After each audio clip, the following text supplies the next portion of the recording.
Where did they teach you guys this stuff? Manuals, mostly. There's something just completely wildly intense and eccentric about this insane adventure of death and mayhem. But that's what attracted me to it. I mean, it's fun. There's a lot of genre behind this movie. You have the spy movies that have a lot of history here. You have a lot of the action comedies that have a lot of history. And one of the important things in both those genres are the constant twists. He still looks so lifelike. He's not dead. He does this a lot.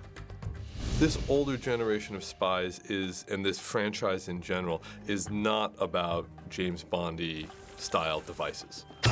In Red 2, there's definitely a little more tech. You see some video spying and some information games that are going on.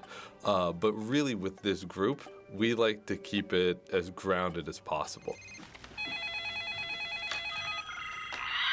We're okay. Malkovich is a great example, his character Marvin, who is at his core paranoid about everything. So he's very suspicious of technology. So anytime you see him using it, there's always a twist that reflects his paranoia as he uses it. He doesn't just have a cell phone. He has 5 or 6 cell phones that have all been wired together into a brick. And we don't know exactly how it works, but we know that some way he knows that people are listening to his calls, and somehow he's found a way to subvert that. You know what? I didn't get your name. Oh, it's Kelly. Hi, Kelly. Unless you want to end up like Kelly, I suggest you tell me where Frank Moses is right now. The action of the Yankee White facility takedown centers around Frank Moses and Bruce Willis's character, and he is quintessentially old school. The premise of that scene is that he's, stuck here, handcuffed without a weapon, and 10 guys are coming after him, and somehow he's going to take them all down. Who are you? Me? I'm the guy the government hires to get information. And I'm allowed to use any form of torture I deem fit.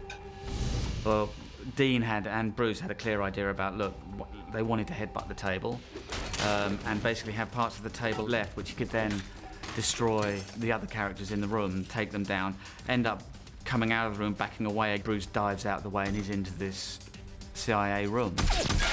It's the things he finds, it's him crawling around on the top of the shelves and the Pringles and, all of these things he does. The fact that they chase him into a room, and then what do they have? They have a monster in the room. Shoot him, but don't kill him. All right, kill him.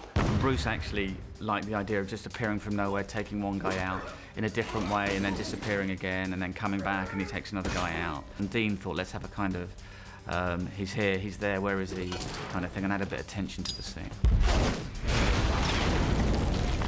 What are you doing? No!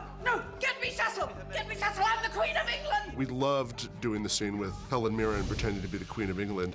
When we wrote that, we were sort of, chuckling a little bit to ourselves, wouldn't this be funny? And we were a little bit nervous as to whether or not she'd think it was as funny as we did. I'll have your head for this, you bitch! Helen is a great sport, and she really played that moment.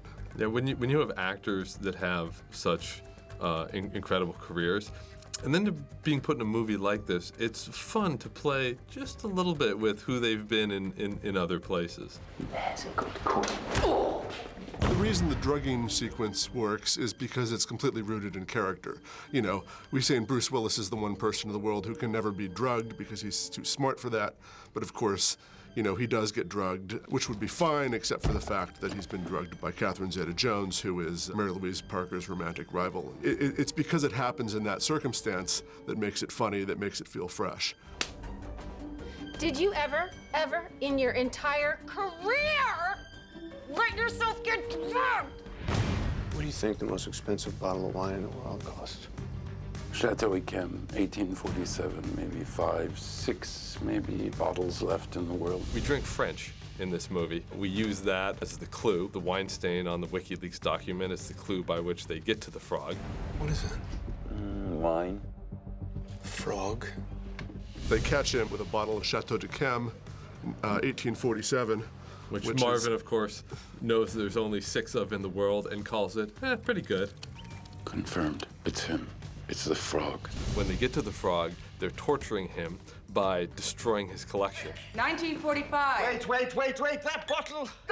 Some of the big Grand Cru houses have very specific rules about how their wine will be used on film. There were different rules when Catherine is throwing bottles, which ones we were allowed to break and which ones not. In the heat of the moment, she threw one that wasn't supposed to be thrown, and the producers definitely had to work on that after the fact.